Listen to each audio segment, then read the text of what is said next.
A few years ago, I was invited to give a science talk at the Latitude Music Festival in England.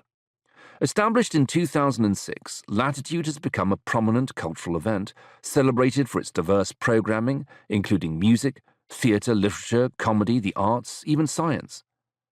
The year I was invited, I was delighted to see that Tom York from Radiohead was playing, and I replied yes to the invitation before I really knew what I was getting myself into. I was scheduled to speak in the so-called science tent, local code for the tent where strung-out music lovers would go to lie down after a hard night in the mosh pit to listen to scientists like me tell them horror stories about what various drugs might be doing to their addled brains. I was quite excited about all this.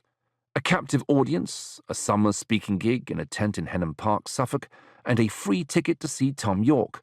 This is what I live for. In the days beforehand, I carefully prepared my talk.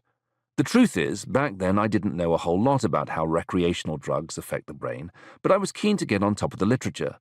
So I studied hard and came up with some interesting facts and figures that I thought would catch the attention of my audience, however stoned they might be.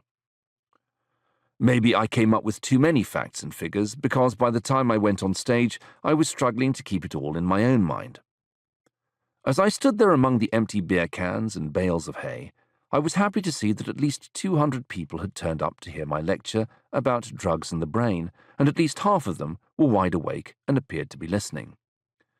I launched into my talk, touching on all the main cornerstones of the topic: drugs, marijuana, cocaine, alcohol, crystal meth, neurotransmitters, dopamine, norepinephrine, serotonin, glutamate, brain regions, the frontal lobe, the hippocampus, the thalamus. I was hitting all the bases, and they seemed to be taking it in, or at least they stayed awake. I wondered whether I had packed too much information into a 45-minute talk. At the end, I got a round of applause and left the stage satisfied that I had achieved something. At the very least, I could say I had performed at one of England's most prominent music festivals on the same bill as that bloke from Radiohead. Afterward, I hung around to hear the next speaker, who was introduced as an award-winning memory champion. This intrigued me, because much of what I had just talked about involved how some street drugs can affect people's memories.